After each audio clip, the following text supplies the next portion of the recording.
My goal for this season is to hit the Pacific Ocean. Right now, I've traveled about 200 miles with over 2,000 more to go before I reach saltwater.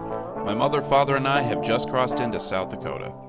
South Dakota was the 40th state added to the Union. It was granted statehood from the Dakota Territory in 1889. North and South Dakota were created as two states instead of one for several reasons. The two main population centers for each state were in the northeast and southeast corners of the territory. In addition, the Republican Party at the time wanted more power in the Senate, so they pressured to admit the territory into two states so they could get 4 more seats in the Senate instead of 2. The Dakota Territory was slow to populate to white settlement. The biggest reason, other than lack of railroads, would be that whites were under constant threat of attack by the Dakota. After the Dakota War in Minnesota in 1862, relations between whites and natives in the Midwest were extremely tense. Season 2 of Two Wheels, One Compass is based on this conflict. The famine conditions, internment, and banishment by the Minnesotan government was not taken lightly by the remaining Siouxan tribes of the Dakota Territory.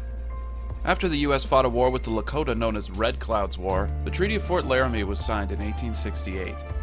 The western half of South Dakota, including the Black Hills, was known as the Great Sioux Reservation. The treaty had the United States recognize all the territory within as sovereign and belonging to Native Americans exclusively. 6 years later, in 1874, the Black Hills expedition was led by a lieutenant colonel by the name of George Armstrong Custer. Custer led his troops into the heart of the uncharted Black Hills.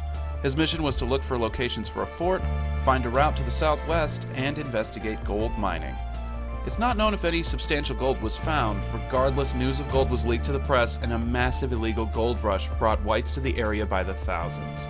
At first, there was U.S. Army patrols set up to keep miners from infiltrating the reservation. Unfortunately, the U.S. had a recession called the Panic of 1873, and prospectors from as far away as New York, Pennsylvania, and Virginia began heading west in search for gold in the Black Hills. Pressure in Washington pushed President Grant, the man on the $50 bill and victorious general of the Civil War, to authorize military action. The Siouxan tribes were left no choice but to go to war against the United States into what was called the Great Sioux War.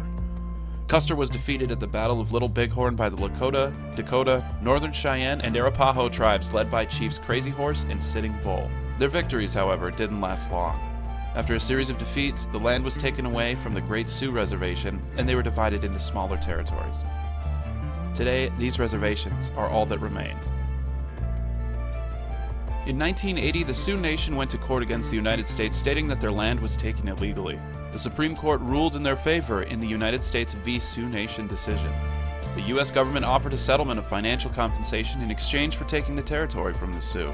To this day, the Sioux have declined to accept the money because the settlement would terminate Sioux demands for the return of the Black Hills. The amount remains in the Bureau of Indian Affairs in an account, accruing compounding interest. As of 2011, the amount is compounded over $1 billion.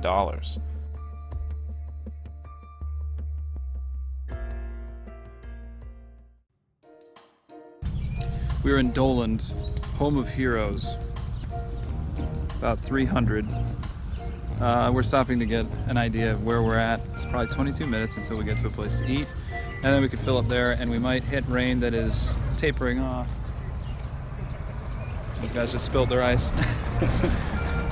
So it appears to be drying up, I hope. Then we'll go to the next town, and then we will eat. It's about noon.